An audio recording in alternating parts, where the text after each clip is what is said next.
Dear Roxy, if I could talk to you and you could understand, I would say sorry. Sorry that it wasn't meant to be.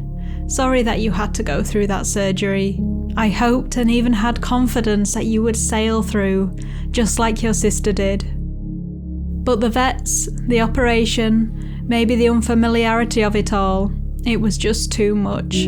Or perhaps there were complications inside your precious body that we will never know about. I'm glad that Phoebe could be there with you at the hospital, waiting for you to recover and encouraging you to eat veggies and fresh grass, which you did. That afternoon, I got to take you home, brimming with happiness that the bladder stone was no more, and thinking of the endless ways I could help you heal and recover. But later that night, I saw you start to fade, which gave way to that dreadful, creeping feeling that us owners fear above all else. That weight in the pit of your stomach, that physical sensation that your heart is being dragged down, that shortness of breath and confusion over why this is happening and how to make it stop. At least you didn't have to suffer long though. I decided to keep you home, which I know now was the right decision. It meant you could pass with your family close by, surrounded by nothing but love. Not in a carrier on the way to the vets. Not in a cold and clinical waiting room. During those last moments I whispered to you, I love you, I love you, I love you, I love you. And just like that, you were still. It sounds silly, but at that moment there was a calmness in the air. A last goodbye as your soul left for a new adventure. Or maybe it was the first wave of grief, of loss and emptiness. When any beloved pet leaves us, that emptiness and loss will sneak up on us and take hold and tighten its grip when we least expect it.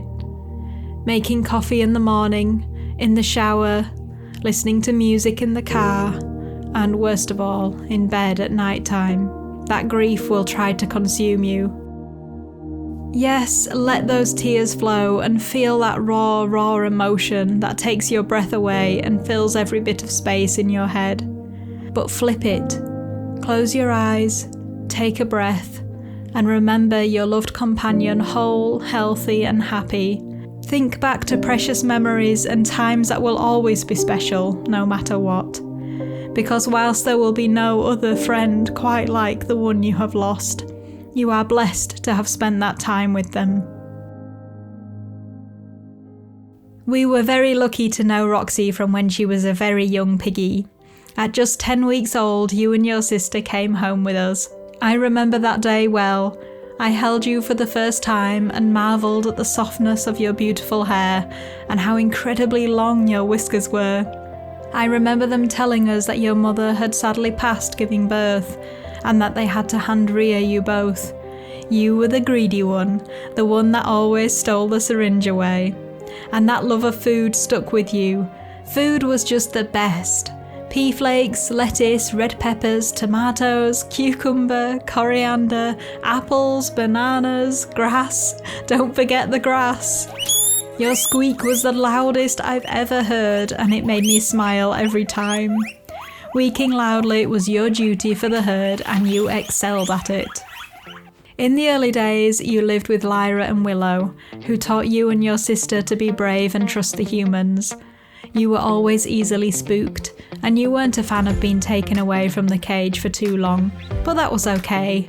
Not every piggie has to be a bold explorer, and you still knew you could relax during cuddle time.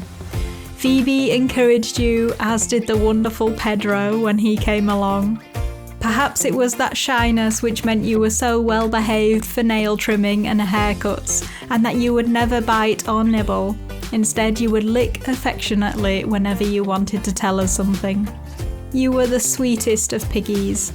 There was just one thing missing from your life, and it arrived in June 2023 in the form of Nacho. I think it was love at first sight. Nacho became your closest friend. I could see that you enjoyed each other's company every day and were similar in many ways, more ways than you were like your own sister Phoebe. We affectionately called you the white team. You taught Nacho to love food, but he left the squeaking down to you. And Nacho showed you how to be more confident. You were the most adorable of piggy couples. You loved spending time together and were always standing proudly at the front of the cage, waiting for tasty treats. I know Nacho misses you, as we all do. He was the one who stood by you when your time came, bravely watching over his love. Dear Roxy, how fast those 4 precious years have flown by. How I wish we could have had more time. More years, more cuddles, more treats, more licks, more ear tickles. I don't know where piggies go when they pass, but like many, I like to think to those rolling meadows of sweet grass over that welcoming rainbow bridge. I see you reunited with Willow, Lyra and Pedro. I think of you brave and happy and loving your new home, knowing for certain that you will see your best friend and your sister one day, but there's no rush for that day to arrive.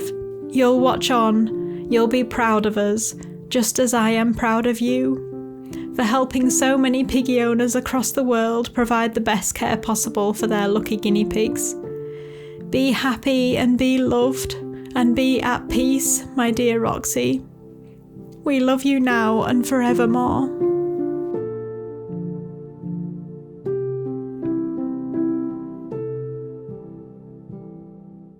Here's the other hammock-loving pig. Are you ready to go back inside, Roxy?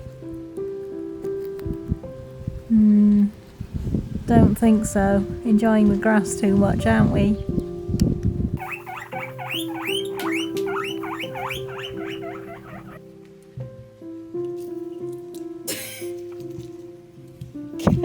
Just look at it. Roxy! No? They're snatching.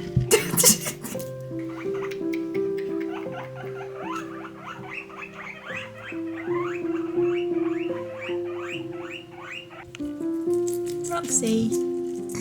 Roxy. There you go, buddy. It's just chaos. It's chaos, isn't it, with you around?